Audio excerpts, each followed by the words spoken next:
آج ہمارے سماج میں اور معاشرے میں جو چیز بڑی تیزی کے ساتھ پھیل رہی ہے وہ ہے نشہ، اور نشے کو بہت پرموٹ کیا جا رہا ہے۔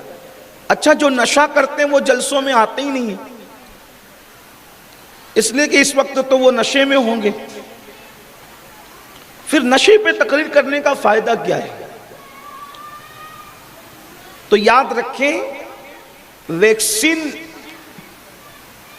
بیمار کو نہیں لگائی جاتی، ویکسین تو تندرست لوگوں کو لگائی جاتی۔ اور کیوں لگائی جاتی؟ اس لیے لگائی جاتی کہ اب یہ بیمار نہ پڑے۔ دیکھیے، بیماری کا انجیکشن بیماروں کو لگایا جاتا ہے، لیکن ٹیکہ ہمیشہ تندرست لوگوں کو لگایا جاتا ہے تاکہ جراثیم اس پر اثر نہ کرے۔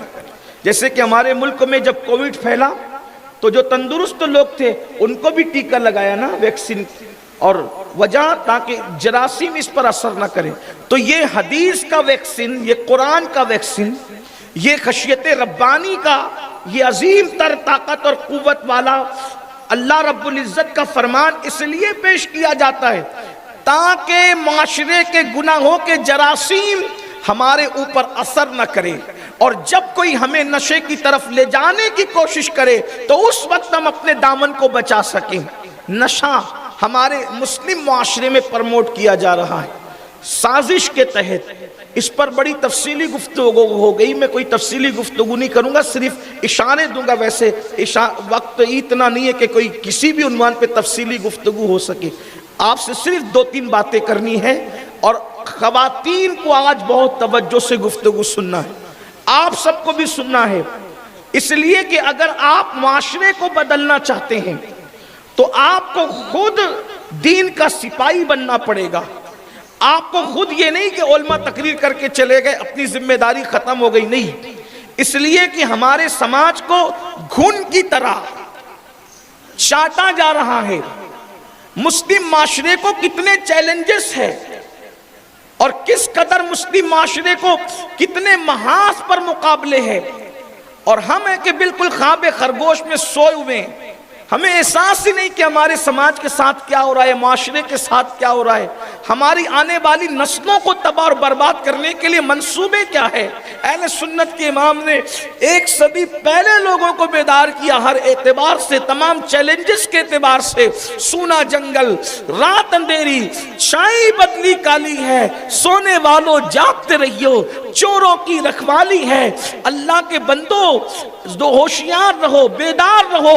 یہ جو اپنے معاشرے کو تباہ اور برباد کرنے کی کوشش ہو رہی ہے، اس میں ہمیں بہت بڑا رول پلے کرنا ہے، بہت بڑی کوشش کرنا ہے، کاوش کرنا ہے، اور ہماری کوششوں سے اگر معاشرے میں تبدیلی آتی ہے، بدلاؤ آتا ہے، تو اللہ کے رسول صلی اللہ علیہ وآلہ وسلم نے ارشاد فرمایا، اے علی، اگر تیری وجہ سے ایک بندہ بھی سنور گیا تو یہ پوری کائنات کی دولت ملنے سے تیرے لیے بہتر ہے۔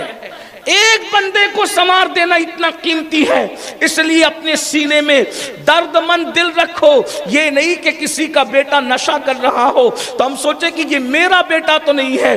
یاد رکھنا، اگر ایک گھر میں آگ لگی ہے پڑوسی کے گھر میں اور ہم اس کو بجھانے کی کوشش نہ کریں تو آگ کو نظر نہیں ہوتی، آگ نگاہ نہیں رکھتی، آگ کسی کی دوست نہیں ہوتی، آگ کسی کی دشمن نہیں ہوتی، اس کی فطرت میں جلانا ہے۔ اگر پڑوسی کا گھر جل رہا، یہ سوچا کہ میرے گھر میں تو آگ نہیں لگی، پڑوسی کا گھر جل رہا ہے، نہیں بجھایا تو یہ آگ کل تمہارے گھروں میں بھی لگے گی۔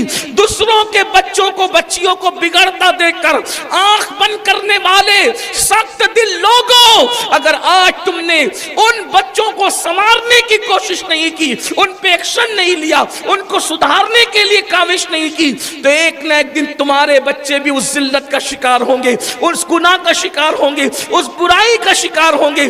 اس لیے یاد رکھنا، جو ہمارے سماج میں کبھی چرس کے ذریعے سے، گانجا کے ذریعے سے، شراب کے ذریعے سے، ایم ڈی کے ذریعے سے، اسی طرح ہیروئن کے ذریعے سے، اور طرح طرح الگ الگ ذرائع سے ہمارے سماج میں نشے کو پرموٹ کیا جا رہا ہے۔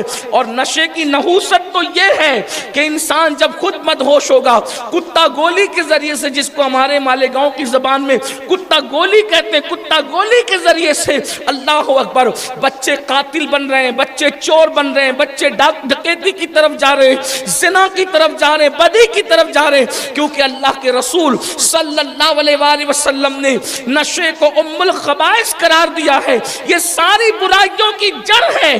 اس لیے معاشرے کو خوبصورت معاشرہ بنانے کے لیے ہر فرد کو جڑنا پڑے گا۔